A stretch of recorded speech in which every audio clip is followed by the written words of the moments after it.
All right, welcome everybody to the Bible study today. I appreciate you coming to be a part of it. It's a subject I'm looking forward to talking about. I do have to warn in advance that I don't know if it'll pick up on the microphone or not, but I've got a neighbor who's mowing their yard.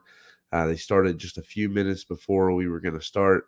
I thought when I first heard it that it was Lori doing something downstairs, so I was going to blame her. But after I took my headphones out and got up, I realized it was not, so I couldn't do that. But anyways, I do apologize for that up front if there is any sound from that. Also apologize, you can hear I'm quite congested. I've been that way, to be honest. I was that way on Sunday. That's why I was trying not to sing so much. So my voice was scratchy already from that. Just had a lot of sinus drainage just as time of the year and the changing of the weather and all of that does that to me. Maybe not quite as bad as Eli, but I still have some problems with it. So anyways, just a little bit of that to give you up front. If there's any issues with the audio or anything, then also, of course, I'm still getting adjusted with having a microphone. So we'll see how all of that has an effect as well. So as I said, on Sundays, we're talking about this. This study is going to be a little bit of a conclusion to the stuff we've been saying about language. Admittedly, the stuff about hate speech was a little bit more on the side of this. But last Tuesday night and the other Sunday morning, there was a lot of stuff I wanted to say about language, but there's only so much I can get out sometimes in a service. And of course, sometimes you get sidetracked or any of that kind of stuff. So there's a lot of things that maybe were touched on that I didn't get to go into deep enough. So I want to spend a little more time on them, which allows us to spend a little bit more time on one of the subjects of this chart as well. So as always, we'll start off by throwing the chart up there for everybody. And so where we're at right now is we've just finished talking about discretion last week. We've talked about subtlety. And so now, as I've said, we're in that outer band. And in that outer band, you're going to notice the last of the yellow pieces we haven't touched is being hasty in our words. And so we're going to notice with hastiness of speech, it's not quite the same. God says, "He that hasteth with his feet sinneth." So he says, you rush into decisions, it's sin. There's no way around that. However, with hastiness of speech, it's a little bit different. He doesn't directly outright say that there's sin. He says there's no lack of sin. And while that means a very similar thing, there is a little bit of a distinction to be made in it, as that just because somebody talks a lot doesn't necessarily mean there's sin. It just means that very rarely is sin going to be lacking. Normally you're going to talk a lot, you're going to get in trouble somewhere. So we'll get into that. We'll define a little bit about that difference here in just a moment. But that's why I want to note that it's in the yellow, not in the orange, as it is something that's not good, but it's not necessarily inherently evil the way the other one would be. So bear with me a second. As I say, I'm quite congested. I'm going to blow my nose, but I'm going to mute the microphone for your sake.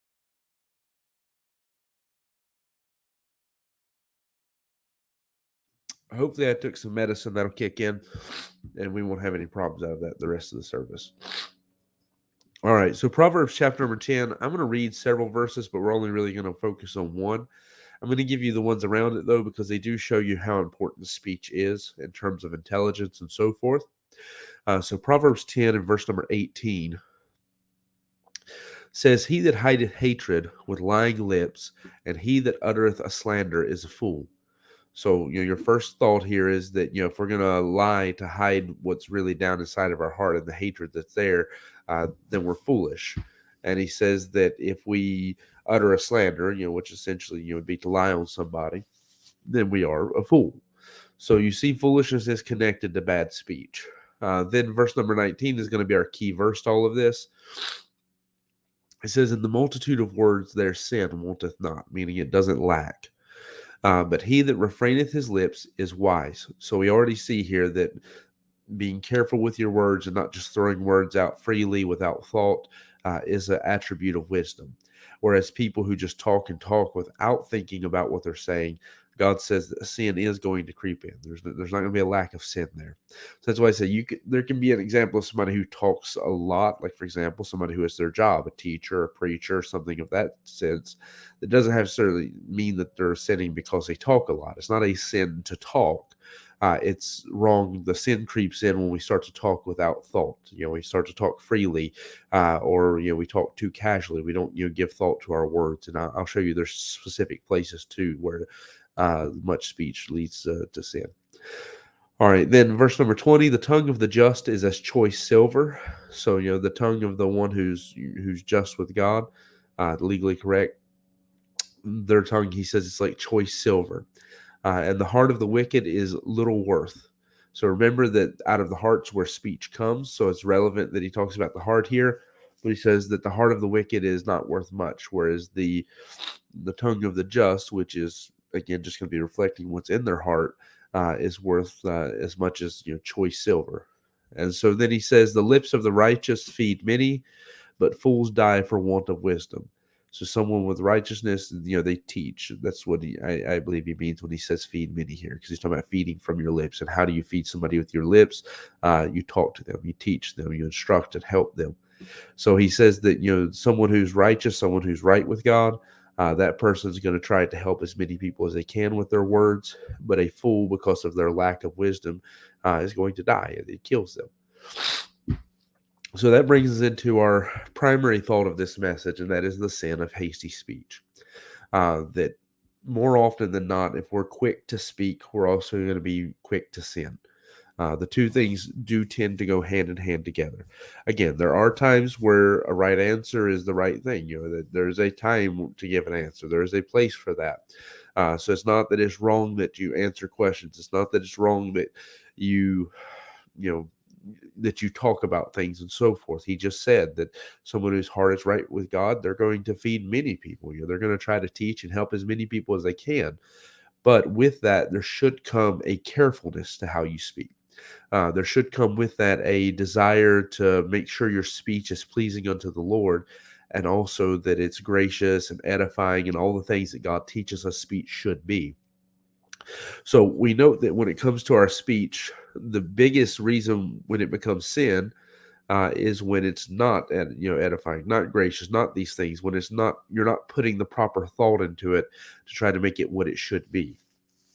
Sorry, it's hard to keep my thoughts going properly when I've got a faucet attached to my face. So then I'm going to move over to James, because James is one of the books that says the most about speech. Obviously, Jesus said some of the most important things. However, one of those passages in particular we went through on Sunday morning with a little more detail. So I'm going to skip over it just because we pre-showed it not so long ago. And we're going to go pick up in James, where I just briefly mentioned, as best as I can remember, some of these verses, where I would actually like to read them and talk about them a little bit. So I'm going to do James 1:19. There's a verse later in the passage that we did talk about that Sunday morning. That is verse 26, where it says, if any man seem to be religious and bridleth not his tongue, but if any man among you seem to be religious and bridleth not his own tongue, but deceiveth his own heart, this man's religion is vain. So that one, as best I remember, we actually talked about pretty well. So verse 19 says, wherefore, my beloved brethren, let every man be swift to hear, slow to speak, slow to wrath. So there's two things here we're told that we have to be slow about. That one is our anger, and one is our speaking. We should slow down and be slower to answer. And there's a lot of places where you see that's important. And one of those, for example, God says that a man who answers a matter before he hears it is foolish. So he says you should be very quick to listen. So listen to what's being said, listen to the whole story, and then, give an answer. So that's just one of the simpler, more practical places where you see that we should be slower to speak and quicker to listen. And I see my wife's commenting. That's what part of what makes me even think about that is I know of myself that many of the times when I make myself look like a dummy, it's because she starts to say something. And a lot of times her, Eli, and Sophia, I'm going to admit, I can just about guess what they're going to say when they come to me and they start to ask something. And so sometimes, just to be silly, I'll answer them, and usually I'm right, but I'll answer them just to show that I know, where they're probably going to be asking me. But then other times I make myself look dumb because it's not what they're asking. But with my wife in particular, why I'm going to use her as an example, is because I know myself, and I just saw I lost one viewer, so she must have got mad. No, I'm joking. But I know with myself that I'm notoriously guilty because of the fact that I think I know where people are going to go with the conversation, that she'll say something to me, and then I think she's talking about one thing, she's talking about something else entirely, and then I get offended or get, defensive or whatever, and I make an argument where there didn't have to be one if I would have just listened a little more, talked a little less. And I'm going to guarantee that every man here can say the same thing, and probably every woman who will listen to this. In our relationships, we know that's one of our problems. We are quicker to respond than we should be. And so we create a lot of our own problems. Now, saying that, we understand that this is a commandment of God. God doesn't say, maybe you should listen a little more. God says, let every man be. So I want to note that this is a commandment of God, that his expectation is that every one of us would be slower to speak and quicker to listen. And then after that is when he compares it to our religion. And he says, look, all this religious service and stuff you do, if you don't control your tongue, it doesn't mean anything. It's empty. And so you get a pickup of that thought because he's introducing a lot of things in James 1. And so he goes through and he talks about them more throughout the chapter. So, for example, chapter 2 is a huge thought about the fact that our faith should be reflected in our actions. And the only way to justify your faith to somebody else, which is, to make it legally provable, I guess you could say, to somebody else would be through your actions. So like you can tell me you believe something, but I have no reason to believe that unless you actually act like you believe it. So chapter 2 takes a long time to discuss about that. It's a very important and deep subject that it's going into. So then we come back to this idea of speech when you get to chapter 3. And we mentioned these verses the other day, but I want to actually try to break them down some this time. We'll start in verse 1. He says, my brethren, be not many masters, knowing that we shall receive the greater condemnation. For in many things we offend all. If any man offend not in word, the same is a perfect man, and able also to bridle the whole body. So essentially, if I can take a deeper thought and make it simple, there, he's kind of saying, don't worry about trying to be in control of everybody else when everything else is going on, but just worry about controlling yourself. And if you want to control yourself, control your tongue, because if you can learn to control your own tongue, you'll be able to get the rest of yourself in subjection as well.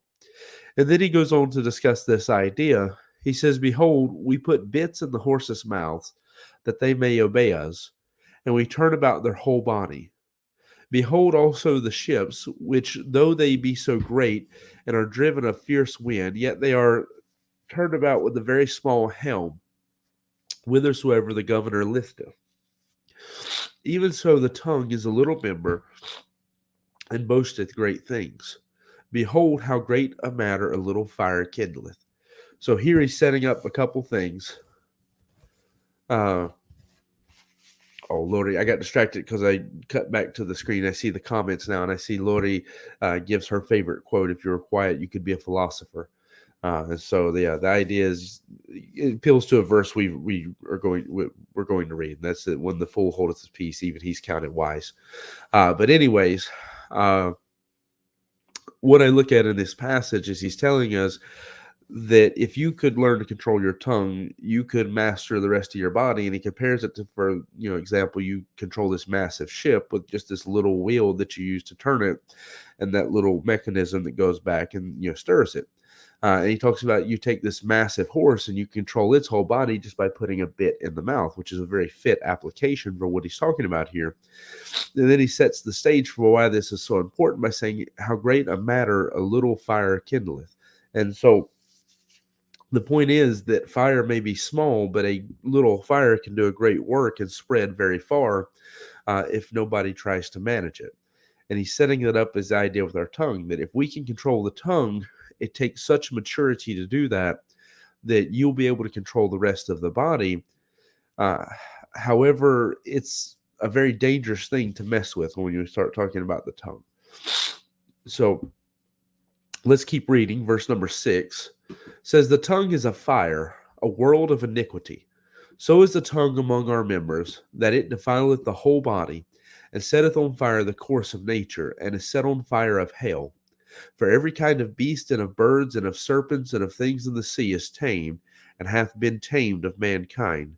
But the tongue can no man tame. It is an unruly evil, full of deadly poison. Therewith we bless God, even the Father, and therewith we curse men, which are made after the similitude of God. Out of the same mouth proceedeth blessing and cursing. My brethren, these things ought not so to be.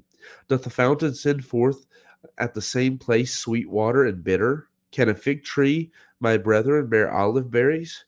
Either a vine figs, so can no fountain both yield salt water and fresh. So what's he saying here? He's appealing to something that Jesus talked about, and that's that out of the heart is where words come. He says, out of the abundance of the heart, the mouth speaketh. It's out of the good treasures of a good heart that, man speaks good. It's out of the evil treasures of evil heart that a man speaks evil. And then he gives the idea of, can you gather thorns amongst figs amongst thistles? And so he's appealing to the same idea of what Jesus was saying, is that a heart that has truly been regenerated by Christ should reflect that. Which again, if you think in context, points back to what he was talking about in chapter 2 already anyways. That our faith should be demonstrated in our works. Our religion should be demonstrated in some of the changes God has made in our heart and how we speak and how we talk, deal with people, because it's actually what follows that. And here he's picking up that same idea, and he's telling us that our change that is taking place in our heart should be reflected in our speech as well. And so it should be a matter that someone who's saved has a new ability to control their tongue that when you were lost, you would not have had. You would have been trying to fight it in the flesh. And it's not to say that you couldn't have fought it from time to time, but there's a difference between fighting things with the help of the Spirit and entirely in the power of your flesh. And so we're talking about a battle that you were fighting before, that he says you're fighting something that's set on fire, a world of iniquity, full of sin. I mean, he's talking about this great, powerful thing. And he says every animal, every beast that you can imagine, man has found a way to tame it. Yet when it comes to the tongue, no man can tame it. So we've been commanded in chapter 1 to control our tongues. In chapter 1, we are also told that if we don't learn how to control our tongues, then all the religious stuff we do is in vain. And now he's explaining to us that not only is it the highest mark of maturity when you can do it, but you're really only ever going to be able to do it by God making a change in your heart, which actually brings it back to wisdom. Because what do we know about wisdom? That wisdom proceeds forth from the heart. So it's going to be God doing a work in your heart, changing your heart, but it's also going to be God doing a work in your heart to produce wisdom. So we're seeing two things working together here that's going to help somebody get control over their speech. So we'll deal with the one directly about God making a change, and I'll go to Psalm 141 and verse 3 for a really good verse on this. Psalm 141 and verse number 3.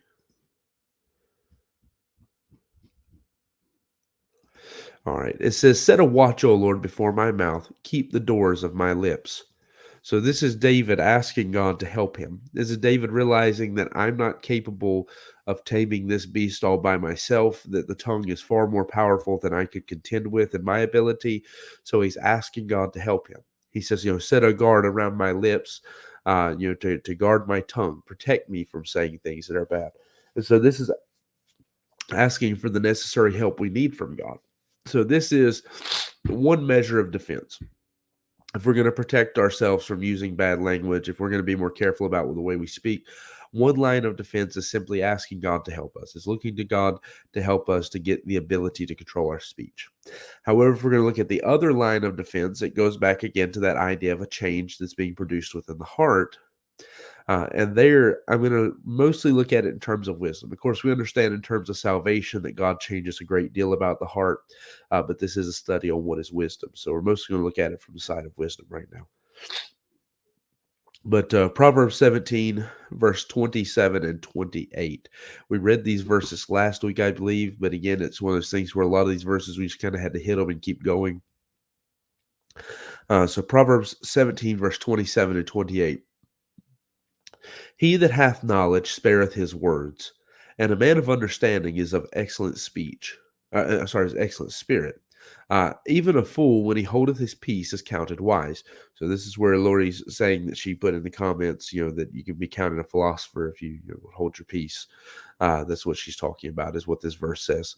And he that shutteth his lips is esteemed a man of understanding. So what he's giving you here is all three forms of biblical intelligence. You have knowledge, wisdom, and understanding across these two verses. And he's telling you that a man who has knowledge, so someone who's learned a few things in his life, he's going to spare his words. He's going to be careful with his words. So there's one side of it. He says, here's where wisdom comes in. He says, even a fool, when he holdeth his peace, is counted wise. So even if a man had a foolish heart, if he would be careful with the things he says, and he would, not be so quick to speak, because what do we know about a fool? A fool speaks his mind presently. A fool, doesn't regard his words. In fact, the extension of foolishness, when you get into frowardness, is where you actually intentionally misuse your words, and you intentionally lie and twist the truth and so forth. So when it comes to a fool, he doesn't actually take consideration of what he's saying and whether it's right or whether it's wrong. He just says whatever's on his heart, whatever's on his mind. So he's saying if you would hold your peace, even a fool would be counted as wise. So you see that that's teaching you that the expectation of a wise man is that he's careful with his words. He holds his peace. He doesn't just say whatever's on his mind. He's careful about that. And he that shutteth his lips is esteemed a man of understanding. So someone who doesn't answer, who closes his mouth and just doesn't say something sometimes, we esteem them as a man of understanding. So, biblically speaking, then, if wisdom is being produced in somebody's heart, and along with that should come understanding, he's telling you that person's not going to speak as much. They're just going to not answer everything. They're going to realize that I don't have to argue about everything somebody says to me. I don't have to get involved in every mess. I realize that if I get involved in strife that's not my own, it's like taking a dog by the ears. So someone who has wisdom within their heart, there's verses that say that more plainly. I mean, for example, in Ecclesiastes, he says that. Our verse we read earlier says that. So there's many verses that say that plainly, that a wise man holds, he's careful with his words, and he uses them to help people. He doesn't just talk nonsense. He doesn't just talk about everything out there. He's careful and, deliberate with his words. He's trying to use them circumspectly, to make sure that his words count and are trying to produce the right things. So because of that, he's not just responding in anger to everything. He's not just fighting about everything. He's not just getting involved in every little silly conversation. And you see that even with knowledge. The more we know, the more we realize that there's some things, you're educated in this. There's some things you shouldn't talk about, and there's some things you should, and so forth. So you see that's discretion. So with that, we see that not controlling our speech is always going to lead into sin. It's going to lead us into trouble if we don't learn to control our speech. That's where we began with, in the multitude of words their sin does not. If we just talk and we don't put thought into what we're saying, and we're not careful with that, we don't take consideration of consequences and so forth, that it's always going to lead into sin when we talk like that. And then the flip side of that is we're commanded of God to slow down. Don't answer everything so fast, but take some time to listen and consider what is being said before you answer things. Take a matter to heart and consider it. God commands that throughout the book of Proverbs, throughout other parts of the Bible. In fact, our verse we use for it is in James. And then he explains to us that your tongue is such a dangerous thing. Proverbs we saw already, the power of life and death are in the tongue. So your tongue is such a dangerous thing, and so unruly and uncontrollable that every beast could be managed, but not your tongue. So you need God's help. You need God to make a change in your heart, and you need God to help you, to convict you, to remind you sometimes to slow down. Don't say that. To bite your tongue, so to speak. And so that's why you have the prayer coming in, to set a guard on my lips. And then we have with wisdom, God helping to educate us, not just the spiritual change of a heart being regenerated, but here you have an education where God is educating our heart and reshaping it. That's where wisdom comes into this, to teach us how to control our heart. So as opposed to what we looked at in the Sunday morning message, where it's all about the regeneration, the regenerative work of Christ, wherein he works in our heart and he changes us so that we're a new creature. Here we're seeing that there's also a practical side of this, wherein God is educating us. He's working in our heart to build wisdom, to teach us how to control our tongue. So that's even another mark as to why it's such a matter of maturity, because it takes both a spiritual change and a practical change, and then even with that, the help of God to ever really get control over our tongues. Now, saying all of that, I do want to look at the negative side of this as well, though, because there is some things God expects from us. So let's go to 2 Timothy chapter 2. 2 Timothy chapter 2, verse 14, and I'm going to mute myself again to deal with this sinus issue.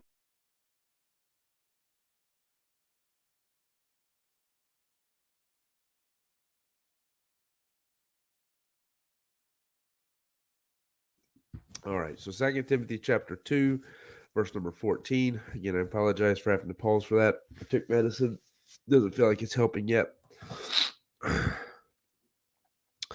But Second Timothy and First Timothy address a word that I think is a good word to be brought into this, because I'm wanting to take just a little bit of our time left to look at some of the things God tells us to avoid in speech. So we already know that being careless or quick to speak, we've been told to avoid that.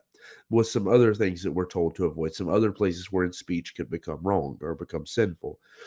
So Second Timothy chapter 2, verse number 14 says, "Of these things put them in remembrance, charging them before the Lord that they strive not about words to no profit, but to the subverting of the hearers. Study to show thyself approved unto God, a workman that need not be ashamed, rightly dividing the word of truth.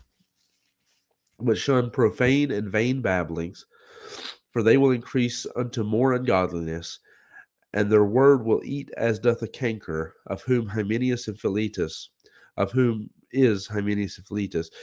who concerning the truth have erred, saying that the resurrection is past already, and overthrow the faith of some." So you have these two that are being mentioned that are an example to us, that they have tried to claim the resurrection has already happened, it's already taken place, and they've caused some people to err because of their false doctrine. But there's a warning here, going back to what we've read in the first part of these verses, saying that we need to charge people that they don't fight over words that have no profit, that all these things are going to do is subvert the hearers. So people who are talking about things that are not profitable, they're just going to get people mixed up. And I'm going to be honest with you, if you want a passage that's really good for conspiracy theories, you want a passage that's really good for people who have these little crazy pet doctrines that they hold on to, all this kind of stuff, this is a really good passage for that. Because while in the case of the example he gives something that's much more profound than a lot of what I'm talking about. Because to say that the resurrection's already happened, that's a pretty big false doctrine to be caught up in. But the idea is he's saying if you've got people who are wanting to, all they want to do is talk about these things that are not going to help. They're just going to get people mixed up, or they're going to subvert people. They're going to cause people to get caught up in these doctrines or things that are really not that big of a deal, or so forth. So, for example, one of the more common ones I know people argue about a lot is like, what does it mean when it says there are giants in the land? There's people who argue and argue and argue about that. People almost want to split a church over that kind of thing. Now, in terms of when the timing of the rapture is, I believe that it's important that somebody believes in a pre-tribulation rapture, but I'm also not willing to break fellowship with somebody who disagrees with me on that. We have people who will come to the church who disagree with me on that. I don't have a problem with that. I have friends who are preachers who disagree with me on that. And I'm not really going to fight with somebody about that. As long as they have the main doctrines of it correct, I'm not going to fight with them as much about that they disagree with me on the timing of it. However, I know people that's it. Like, that's the only doctrine they care about. They're going to fight with that. And to be honest with you, a lot of times you'll notice somebody has a false doctrine because they don't have a good Bible backup for why it's so important, and yet they make it the end all be all doctrine. So, for example, we're talking about somebody who their big thing they're fighting about is the deity of Christ.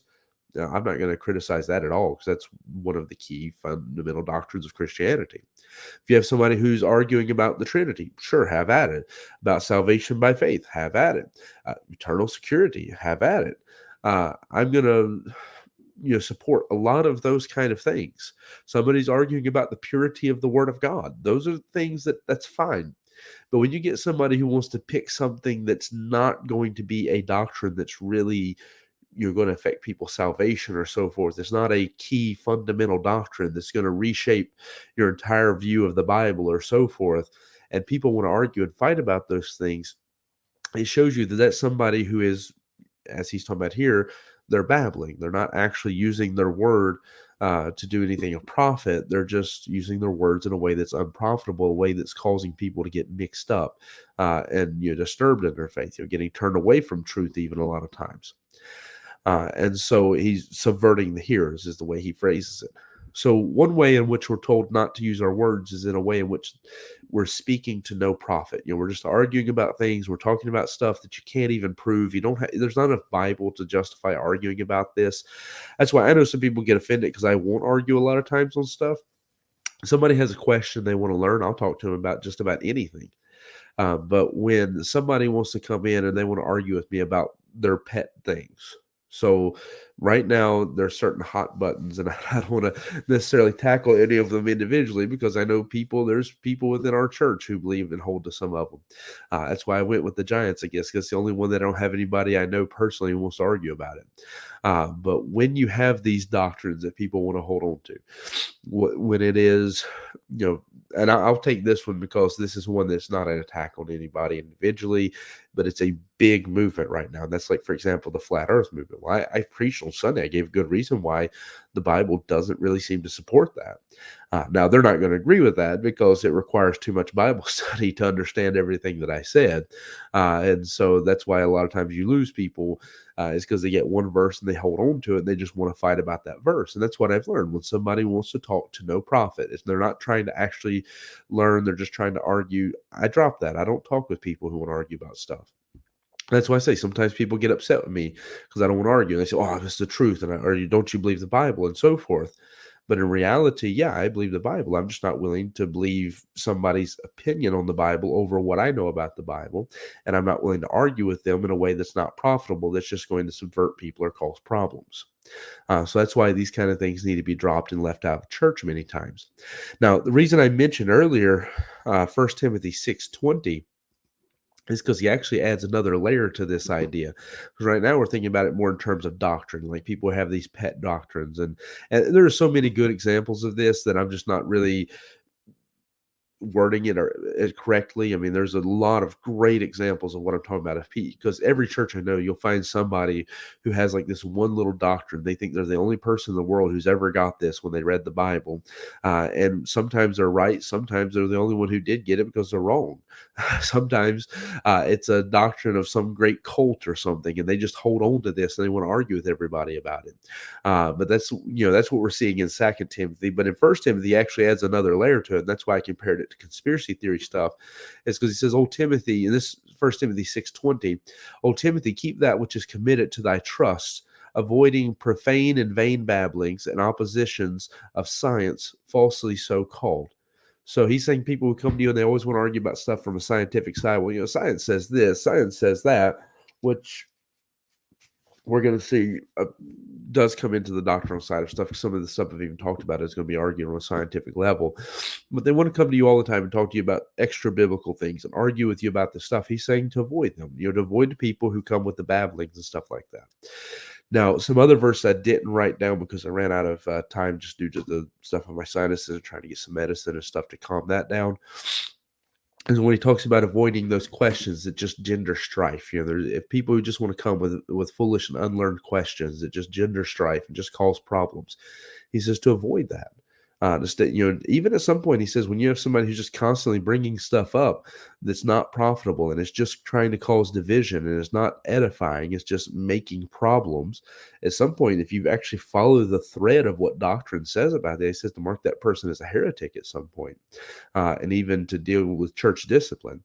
So what I'm saying is, when it comes to our speech, it's not even enough that you're slowing down and listening a little more. He also tells you to be careful. Make sure that you're not using your words to try to promote some personal agenda, to try to fight about stuff, to try to just babble about things, but to make sure your words are actually to the edifying of the hearer, that they're gracious and they're dealing with the person you're trying to help. So again, if you're wanting to come and argue about politics, you want to argue about current social events and all this kind of stuff and bring that in the church, that's not profitable, that's not edifying, and that's not going to help build a church. It might build some social agenda that you have. It might, instill some kind of personal values that you have, but it's not really to edifying a church. And to be honest, there's some pastors who need to learn what I'm talking about. Because I know some pastors that they forgot how to preach the Bible. All they know how to do is talk about politics. And the same thing I can say about that is that there's a time and place for a lot of that stuff, but it's very rarely going to be where we tend to think it is. In fact, to be honest with you, most time, whatever that thing is, you just can't wait to talk to somebody about it. Unless you got a whole lot of Bible to back it up, it's probably not something that needs to be thrown out when you feel like it does. So those are some of my examples. Some of the verses we already touched on, but I feel like they're so powerful, I need to go back and hit them again because I had to rush through them on the Sunday morning when we talked about them, or in the book of Ephesians. So Ephesians chapter 4, verse 29. Ephesians chapter 4, verse 29 says, "Let no corrupt communication proceed out of your mouth, but that which is good to the use of edifying, that it may minister grace unto the hearers." So now we'll read some more, but think about that in terms of what I've just said. Because I know there's some people who eventually will probably come across this who get offended because I'm telling them that it's not spiritual to argue about all your pet doctrines and your current events and your politics and all these kind of things. It's not profitable to bring that in the church and argue about it. And I know there's people who will be offended because they want to do that. But here's the question to ask. Next time you have something like that you want to argue about, ask, is it really edifying? Like, is it spiritually going to help build somebody up to talk about this? So those who want to argue about any of these things that I've discussed tonight, or even ones that I've intentionally avoided just to try not cause any arguments with people, not to make it personal or anything. But if you take these things and you really ask the question, is this going to make somebody grow in Christ? The answer is usually going to be no. I mean, just to be honest, there's some things that I took a step back from. I mean, especially, for example, if anybody remembers when this stuff with Corona first started happening, I wasn't very, very vocal, but I was more vocal than I am now. I began speaking and pointing out that, look, what you're being told in the news is not reflecting the truth.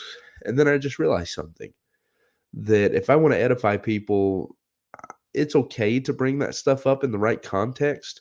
But if all I'm doing is sitting on Facebook arguing with people, trying to argue that this news channel versus that news channel, this website versus that website, this is to no profit, to no avail, I'm babbling at that point.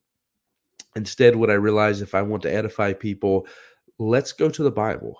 Let's go to Psalms. Let's take those verses wherein David tells us, to put our trust in God, to realize that, safety, we can prepare the horse for the day of battle, but safety is of the Lord. Let's talk about the spiritual parts of this. For example, whether or not it's biblical that a church, should stay open. That's a ground, that something that needs to be discussed. Whether or not you can trust the mainstream media, well, if we're having that discussion, then you're probably not. It's probably not going to profit me to have that conversation with you, because if you still think you can, then there's probably not much I'm going to say that would change your mind. I mean, when the media comes out and tells you they've been lying to you for years, and you still think you can trust them, I'm not going to change your mind on that. So my point is, those things are not really going to be that profitable. So a lot of my stuff that I'm more opinionated about, I've realized that I just don't need to address it from the pulpit. I don't need to fight about it with you, and I don't need to argue about it with you. I just need to give you the things that are edifying. Those things are actually going to help you grow in Christ. Now, sometimes that will include some of that stuff. I'm not saying there's never a time or place to talk about certain things. If we're talking about something wherein Corona issues are relevant, if we're talking about something wherein shape of the earth is relevant, we're talking about something, where any of this kind of stuff that's traditionally the stuff people want to argue about these days is relevant, then sure, we can talk about that. But we need to make sure that it's being done in a context where it's edifying. It's not just, well, I want to teach people not to trust the media. You would teach people not to trust the media, then teach them to trust the Bible. And if they learn to trust the Bible, they'll learn not to trust the ones who are lying to them. Focus on the good things is what we have to do. Focus on the right thing of teaching people to trust God's word. So Ephesians 4, verse 29, we read let's read it again. Though, let no corrupt communication proceed out of your mouth, but that which is good to the edifying of the user, that it may minister grace unto the hearers. So if your speech is corrupt, it's tearing down or decaying the people who are hearing it, he says, don't let it proceed out of your mouth. Make sure what you're saying is either going to build people up or it's going to minister grace unto them. It's going to help them in the things of God. It's going to be gracious. And grieve not the Holy Spirit of God, whereby you're sealed into the day of redemption. So our speech does have an impact on our, let's say, fellowship with God. Let all bitterness and wrath and anger and clamor and evil speaking be put away from you with all malice. So in that context, I would relate that as being the things we say when we're angry, because everything else in that sentence was anger. So he's saying all this thing about anger, put it aside. So don't talk like an angry person. Don't let your speech be affected by your anger. And be kind one to another, tenderhearted, forgiving one another, even as God for Christ's sake hath forgiven you. Then let's jump over one chapter to chapter number 5, verse 3 and verse 4. But fornication and all uncleanness or covetousness, let it not be once named among you as becometh saints. So he says, what's proper for someone who's saved is that no one can say that there's any fornication, uncleanness, or covetousness among you. Then he says in verse number 4, as a second half to this idea, says, neither filthiness nor foolish talking, nor jesting, which are not convenient, but rather giving of thanks. He says our speech should be something where we focus on giving thanks. But he says neither foolish talking. So this is, again, just talking in a way that's foolish. It's talking about stuff, in a way that where wisdom's not really a part of it. It's pretty straightforward, the statement there, especially given we've done so much of a study on foolishness throughout this. I will say this: foolish talking in reality is probably broader than we would give it credit for, because foolish talking would also include like emotional, things where we're responding emotionally and not with wisdom. So it's when we're not really focused on what is the truth, but just how we feel. So when you start talking like that, God says, put that aside. That should not be named amongst the saints. It's not proper. It's not becoming. Nor jesting, which are not convenient. So he says jokes that are not proper. So as a Christian, one of the things we have to realize is like humor is something that is oftentimes going to be perverse, crude, rude, any of this kind of stuff. And one of the things that we should see is like our change in the way we talk should be in the things that we find funny. So the truth is, your flesh is probably always going to find certain things funny, even if it is perverse or crude or rude. But your spirit should give an opposition to that. And so as a Christian, if you're still in the workplace, I think it's easiest to relate it that way. You're still in the workplace, you have friends around you, they're making jokes, they're mocking at things, they're talking about women, they're talking about whatever, and the things they're talking about are not proper. Like you shouldn't be laughing at this. This is a moral thing. This is immoral what they're joking about. Then you as a Christian need to step back and realize that's not proper. I can't be a part of this. I shouldn't be saying it. I shouldn't be laughing at it. I shouldn't be involved with it. So it's a matter, your language shouldn't be vulgar. I mean, there's plenty of stuff biblically for that. Their language shouldn't be vulgar.